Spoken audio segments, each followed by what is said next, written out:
আশা রাখছি ঈশ্বরের কৃপায় সকলে ভালো আছো, সুস্থ আছো এবং ভালো থাকার কামনা করে, সুস্থ থাকার কামনা করে আমি আজ শুরু করছি আজকের ভিডিও।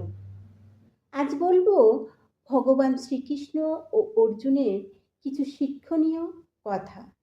তাহলে চলুন শুরু করা যাক। একদিন ভগবান শ্রীকৃষ্ণ ও অর্জুন রাস্তা দিয়ে যাচ্ছিলেন। তিনি একটি অন্ধ খোঁড়া মানুষকে দেখে বললেন, আচ্ছা মাধব, এই মানুষটির মধ্যে সুন্দর কোন জিনিসটি আছে, আমাকে বুঝিয়ে বলুন। তখন শ্রীকৃষ্ণ হেসে বললেন, তাহলে শোনো একটা কাহিনী।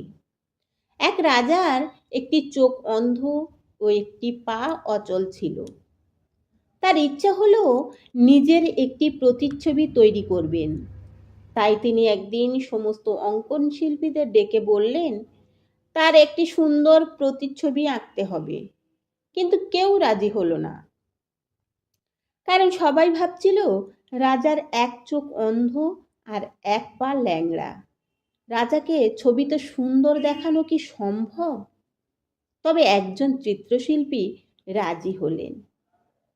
তার আঁকা শেষ হওয়ার পর সবাই দেখে অবাক হয়ে গেল।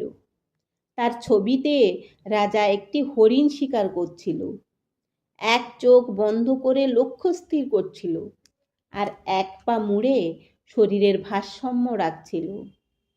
এই ছবি এঁকে চিত্রশিল্পী অনেক দামি পুরস্কার পেলেন বটে, কিন্তু পুরস্কার শুধু ছবি আঁকার জন্য নয়, বরং সেই অমোঘ বার্তার জন্য, যেটা সে তার ছবির মধ্যে ফুটিয়ে তুলেছিল। সেটা হলো, সবার কিছু না কিছু দুর্বল জায়গা আছে, সেইটুকু বাদ দিলে সবাই সুন্দর। কিন্তু কিভাবে সেটা বাদ দিয়ে কাউকে সুন্দর দেখবে তা নির্ভর করবে যে দেখছে তার দৃষ্টির উপর। তাই পার্থ, তুমি যদি কারো সুন্দরটা দেখতে চাও, তাহলে দেখবে তার যে অসুন্দর জায়গাগুলো, সেগুলো তোমার চোখেই পড়বে না। ওইগুলো বাদ দিতে পারলে, মন থেকেই বাদ দিতে পারলে, তুমি সবটাই সুন্দর দেখতে পাবে। হরে কৃষ্ণ।